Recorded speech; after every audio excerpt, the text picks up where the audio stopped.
Why 90% of traders lose. Welcome to Think Big channel. Have you ever placed a small trade and felt your heart pounding like a drum? All because you were terrified of losing money. I've been there, trust me, worse than you can imagine. I used to open my charts, watch a red candle stretch across the screen, and feel my mind go blank, my hands ice cold. I've cut trades prematurely just because I couldn't stomach seeing my account dip by a few dozen bucks. I used to think that mastering technical analysis or nailing my entries would make the fear disappear. But I was wrong. The problem isn't the charts or the technicals. The problem is here, in your head. Trading, at its core, is a test. Not of your chart reading skills, but of your financial mindset and psychological resilience. If you don't build a solid foundation, even the best technical setup is just a tool for self-destruction. A personal story, how fear of loss killed my first account. I still remember my first day in the markets like it was yesterday. I thought it was simple, pick the right direction, watch the price move, and cash in. Who could have guessed that enduring a $50 loss would feel like the end of the world? I opened a buy order on Australian dollar to US dollar, small position, just a fraction of my account. But the moment the trade was live, everything changed. My hands were shaking, my eyes glued to every tick of the chart, as if looking away for a second would blow up my account. When the trade went $50 in the red, I swear my heart was hammering so loud I could hear it. Within minutes, I closed the trade. Not because my analysis was wrong or the market reversed, I closed it because I couldn't bear watching my hard-earned money evaporate before my eyes. That moment wasn't just about losing money. It felt like I was betraying myself. I thought I was tough, but a $50 loss shattered me. From there, it was a downward spiral.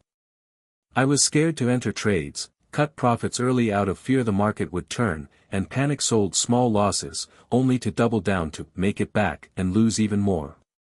It was a vicious cycle. No margin call, no massive market swing, just my own fear wiping out my first $5,000 account.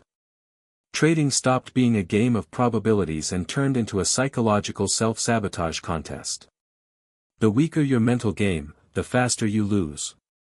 And here's the kicker, I wasn't the exception. 90% of new traders crash and burn the same way, not because they don't know how to trade, but because they can't handle the emotional roller coaster of real money evaporating. Common psychological pitfalls of new traders.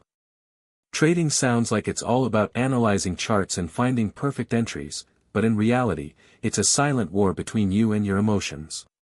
Sadly, most new traders fall at the first hurdle.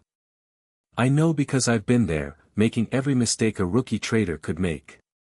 1. Fear of loss controlling your decisions. When you place a trade, it should be based on strategy and probability. But for 90% of new traders, including me back then, emotions drive the trade. You're terrified of a sudden reversal, so you take profits too early. A small loss feels unbearable, so you cut the trade before it hits your stop loss. Every trade feels like a heart-pounding, sweaty-palmed ordeal. Worse, I used to skip setting stop losses or move them when the trade went against me. I fell for the dumbest line in trading, if you haven't cut the loss, you haven't lost. So instead of accepting a small loss, I'd nudge the stop loss further, hoping the market would turn. Spoiler, the market doesn't care who you are, and it's not coming back to save you. A trade that could have cost me 2% of my account ended up costing 20%. Painful? Sure. But the real pain wasn't the money, it was losing confidence in myself every time I screwed up. 2. Trading too big for your account. I once funded an account with $3,000 and placed a 5-lot trade. A 20-pip move wiped out nearly half my capital. I thought, go big to win big. What I didn't realize was that oversized trades don't increase your odds of winning, they just accelerate your account's demise. 3. Trading to ease anxiety. There were days I'd stare at the charts, bored, hands itching, convincing myself to jump into a trade for a quick buck. But I wasn't trading because I saw an opportunity, I was trading to escape the discomfort of sitting on the sidelines. That's how traders self-destruct, trading to feel something, not to make money. 4. Refusing to accept losses as part of the game. Every loss felt like a personal failure. I'd beat myself up, wondering if I was cut out for this. But I was wrong. Small losses aren't failures, they're the cost of staying in the game. If you want to be a real trader, you have to embrace small losses with a calm mind. It's like running a business. Not every sale is profitable, but as long as your overall strategy is sound, you're winning. In trading, you don't win by having every trade in the green. You win by keeping losses small and manageable. Lessons from a decade in the markets. 10 years in the game, watching traders come and go, winners, losers, those who cried, and those who quietly vanished. The saddest thing I've seen. Not the losers, but the ones who never learned from their losses. I've met traders with 5, 7 years of experience still making the same rookie mistakes, no stop losses, oversized trades, holding losing positions until they blow up, averaging down on losses, and worst of all, failing to build a proper financial mindset. They see trading as a quick cash grab, but trading is controlled risk management, not a slot machine. I once knew a trader with impeccable entries. He held a losing position down 70% of his account, convinced the market would reverse. It didn't, and he lost everything. Not because his analysis was off, but because he lacked risk management and a financial mindset. Trading boils down to one question you must answer every day: if I lose today, can I still trade tomorrow? If you survive, you have a chance. If you blow up, your trading dream ends there. One big win won't save you. I used to think a single massive trade could erase all my losses, a glorious all-in moment. But that's a child's fantasy. Traders chasing quick recoveries crash and burn. The successful ones I know don't brag about big wins or try to 10x their accounts in a week. They quietly follow their risk management rules, cut losses without hesitation, and wait patiently for setups. They trade like cold, emotionless machines, unfazed by every candle on the chart. Trading isn't a get-rich-quick scheme. If you enter the markets dreaming of fast money and early retirement, you're walking into a battle you're almost guaranteed to lose. Trading is a slow grind, so slow it'll make you question yourself daily. You might only get one good setup a week, or a few % profit a month. That's the reality. Slow and steady survives. After 10 years, I've learned one truth: the most successful traders aren't the ones who win the most, they're the ones who lose the least. Practical solutions to survive the markets. I've talked about the mistakes, the fear, and the falls every trader faces. Now, let's talk about how to get back up. Trading isn't a contest of who falls hardest, it's about who gets up the most.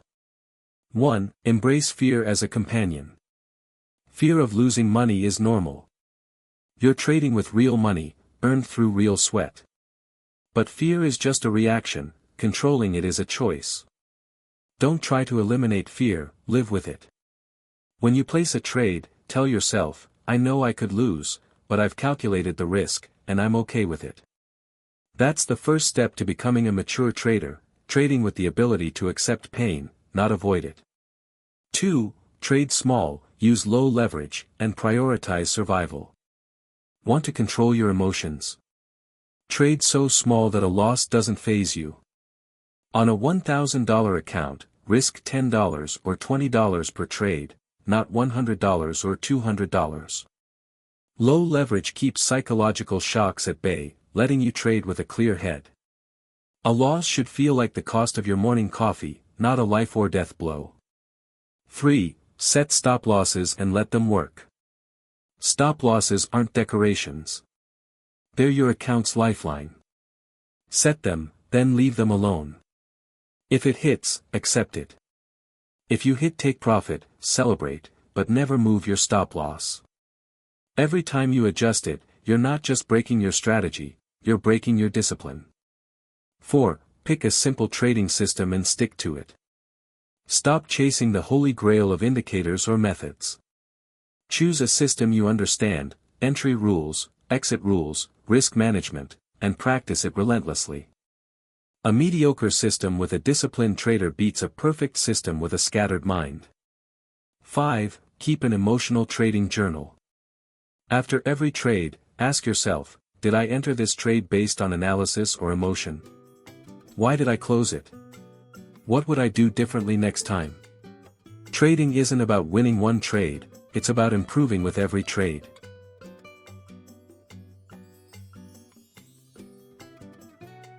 To get better, you have to confront yourself. A sobering conclusion: wake up before it's too late. Trading sounds glamorous: financial freedom, working from a coffee shop, making thousands with a laptop. But the truth is far less shiny. Trading is lonely, exhausting, and relentlessly stressful. Without a solid financial mindset, the market will teach you lessons at a brutal cost. You don't need to win every trade. You just need to survive long enough for experience and discipline to become second nature. The traders who make it aren't the smartest or the luckiest, they're the most resilient and disciplined. If you've ever been paralyzed by fear of loss, held a losing trade in agony, or kicked yourself for a dumb cut, you're not alone. I've been there. I chose to wake up.